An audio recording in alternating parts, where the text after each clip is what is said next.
Hey guys, so I'm sorry for the weird lighting. I'm trying to sit close to the window to get the natural light, but it's like stormy outside, so I apologize in advance for weird lighting. Also, if I look this way, I do have notes like set up right off the screen here. Um, so, anyways, now that I got that out of the way, the topic for today's video, as you guys can see, is how to overcome self-doubt as a pre-med student. Um, I have definitely dealt with a lot of self doubt, not just from, the fact that I have a learning disability, but just in general. Like, I've questioned if I'm doing the right thing, if I chose the right major, if I chose the right, course of study. And I've always kind of been a little self doubt ish, but I've really been trying to work on it. So I wrote down like 7 tips, and hopefully someone will find it helpful. So, number one, my first tip is to realize that you will never, never, never, never be 100% perfect, even when you become a doctor. So, I wrote these tips aimed at pre med students or medical students, really, but I'm a pre med student, so I kind of wrote it for other people that may be struggling like myself. But I think that a lot of people could tailor these tips to themselves, at least a few of them. Some of them are more pre med or medical school specific, but realize that you're never going to be 100% perfect. I know there's a lot of pressure put on you from pre med so that you can get good grades to get into medical school, but it's okay if you don't get an A. You can always retake a class, even though I know it may be expensive. Obviously, try your best, but don't be too hard on yourself or beat yourself up too much if you don't get the score that you wanted on a test. Just keep trying your best. And like I said, even though you may not want to, you can retake a class. Um, Even doctors are not 100% perfect. Like, diagnoses are not 100% perfect all the time. Treatments that they prescribe don't always work for everyone. Um, so, like I said, nobody's perfect. And even as a pre med or someone in medical school, or even as a doctor, you're not going to be 100% perfect.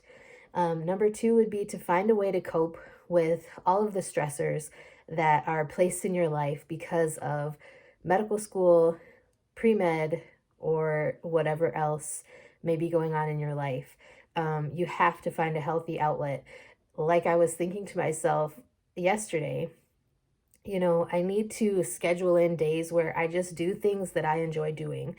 And, like, I need to find time to schedule those self care activities and do things that make me happy because, there is so much going on. Like, I have these classes, and like with chemistry right now, I am struggling. I have an A, but I am struggling. And I have to find those healthy ways to, cope with everything going on. I need those outlets so that I can, get some of the negativity out and get positivity in, if that makes sense. Number three would be, if you want it, never give up.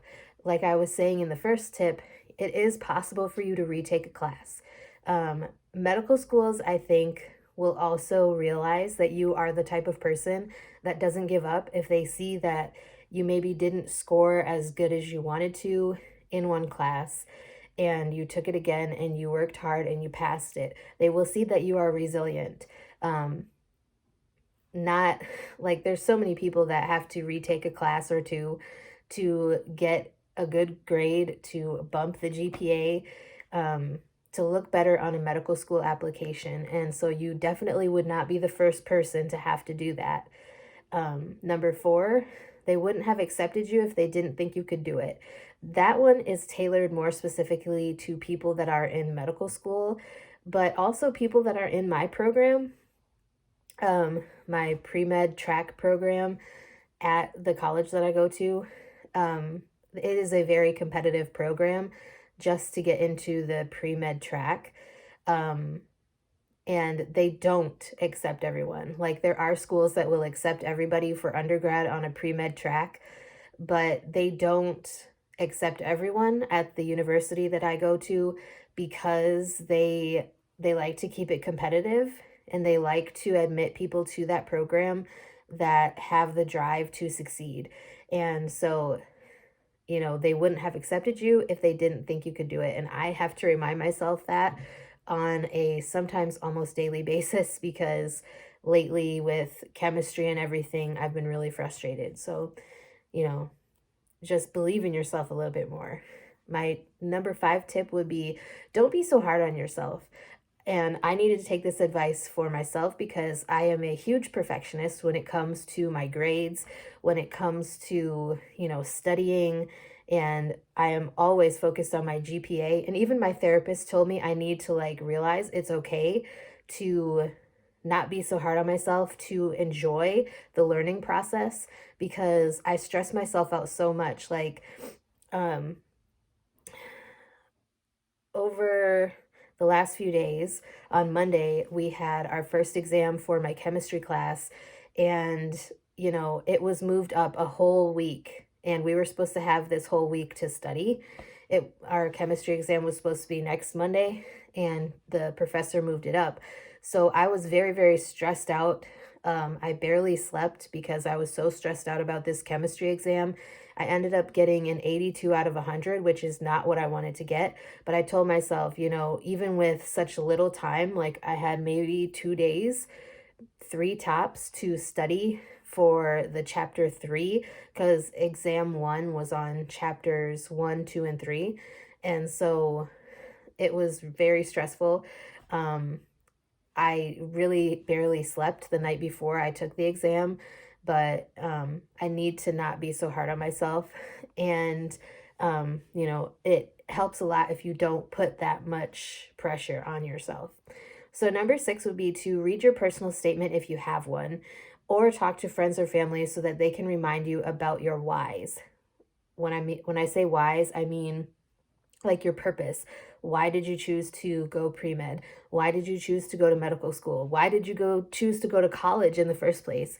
Um, you know, Everybody has different whys. Everybody has a reason for why they wanted to become a doctor, or a PA, or a nurse, or whatever profession that you are striving for. Um, as far as personal statements, for those of you who don't really know, if you are applying to medical school, you need to write a personal statement. And so that statement also includes like your whys and what you want to achieve and things like that. And so that's why I put in there, read your personal statement if you have one, because it can kind of just remind you of why you wanted to do this in the first place, and kind of bring you back to that place of being motivated to continue to study. And my last tip is not really a tip, but it's more of affirmations. So remember, you are capable, you are brave, you are intelligent, and you are worthy. So never give up on yourself. Let me say that again. You are capable, you are brave, you are intelligent, and you are worthy. So never forget those 4 things. That's all I have for today's video. I hope you guys found this helpful. I need to take a lot of this advice myself because, like I said, I'm very hard on myself, especially when it comes to grades. I'm a perfectionist, and, I hate when I don't get an A.